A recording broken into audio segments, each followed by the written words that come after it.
soos treinry. Psalm 27 vers 14 sê, wag op die Here, wees sterk en hou moed. Ja, wag op die Here. Die lewe is soos treinry Johannesburg toe, des jare natuurlik. Jy bespreek jou kaartjie en tref jou voorbereidings, koffers, sakke, 'n koekblik. Jy gaan stasie toe, waar die trein blink en sissend wag en bestyg dit. Jy soek jou kompartement en pak af. As die trein vertrek, kom die kondukteur en die kelner om bestellings te neem. Dan begin die wag. Jy kyk hoe die wêreld verby swiep. Jy slaap rustig op die slaapbank. Jy gaan vir ontbyt. Laatoggend die volgende dag trek die trein kreunend by Johannesburgstasie in op tyd. Die les is dit.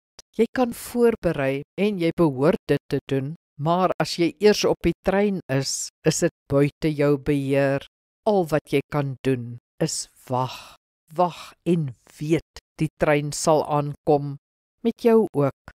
Jy sal kom waar jy moet op die bestemde tyd.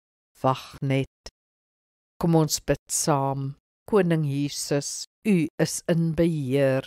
U bestuur my lewe. U voer U planne uit. Ek sal doen wat ek kan doen, Here, maar daarna moet U doen wat net U kan doen. Ek wag op U en ek weet ek sal aankom waar ek moet op presies die regte tyd. Amen. Die Here seën jou.